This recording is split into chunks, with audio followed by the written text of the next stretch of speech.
കൂടെ ഞാൻ ആ ചോദ്യം ചോദിക്കുകയാണ്, എന്താണ് ദൈവം നമുക്ക് ചെയ്ത ഏറ്റവും വലിയ ഉപകാരം?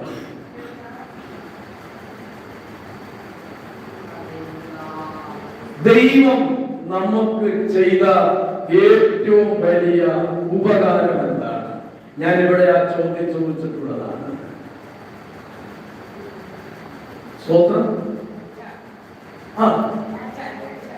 രക്ഷ. അമ്മ ഒരു വീട് തന്നോ എന്ന് പറഞ്ഞില്ല, ഒരു കാറ് തന്നോ എന്ന് പറഞ്ഞില്ല, പിള്ളേരെ കെട്ടിച്ചു എന്ന് പറഞ്ഞില്ല, പിള്ളേർക്ക് ജോലി കിട്ടി എന്ന് പറഞ്ഞില്ല. പിന്നെന്തോ കിട്ടിയത്?